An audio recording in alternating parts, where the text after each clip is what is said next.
Welcome to Opinion Journal. I'm Mary Kissel.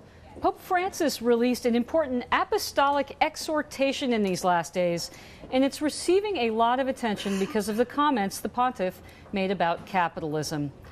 Acton Institute Research Director Samuel Gregg, also the author of Becoming Europe and Tea Party Catholic, joins me now. Samuel, the Pope wrote, and I quote, "We can no longer trust in the unseen forces in the invisible hand of the market." Is the Pope anti-capitalist?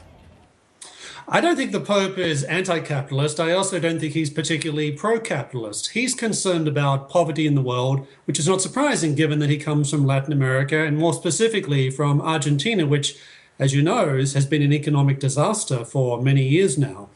So he's focusing upon this issue of poverty, but when it comes to understanding the market, he clearly doesn't really think that this is the way forward.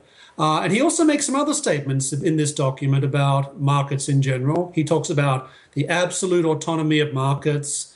He talks about a type of invisible tyranny that's exerted by things like finance. And myself and others have been relatively critical of some of these statements because we would argue, for example, that there is no such thing as an absolutely autonomous market. It doesn't exist. Another problem, of course, is that those of us who favor free markets aren't arguing for an absolute autonomy of markets. We believe in markets, but the markets, of course, have to exist within a certain institutional framework. They have rule of law, strong property rights, and above all, a certain type of moral culture.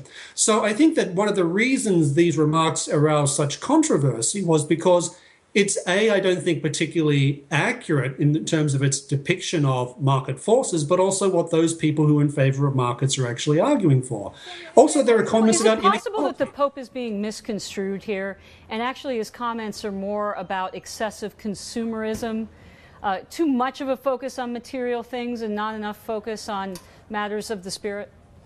Well, of course, he has talked about consumerism and excessive materialism, as has pretty much every pope going back to St. Peter.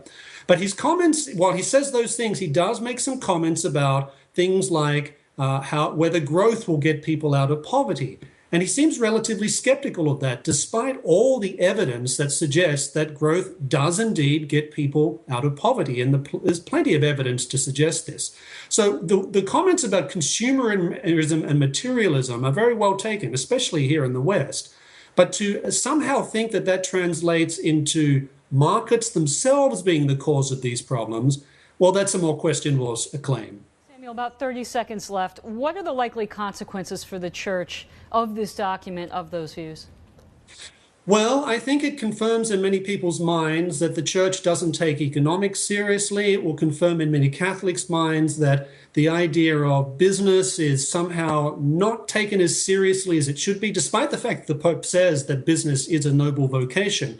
And also this focus upon things that are about distribution and forgetting that wealth creation has to precede wealth distribution. So I think these are some of the problems that will weaken the Church's credibility if it's not careful when it's commenting on economic questions. Acton Institute Research Director Samuel Gregg, thanks for joining us on Opinion Journal. Thank you, Mary.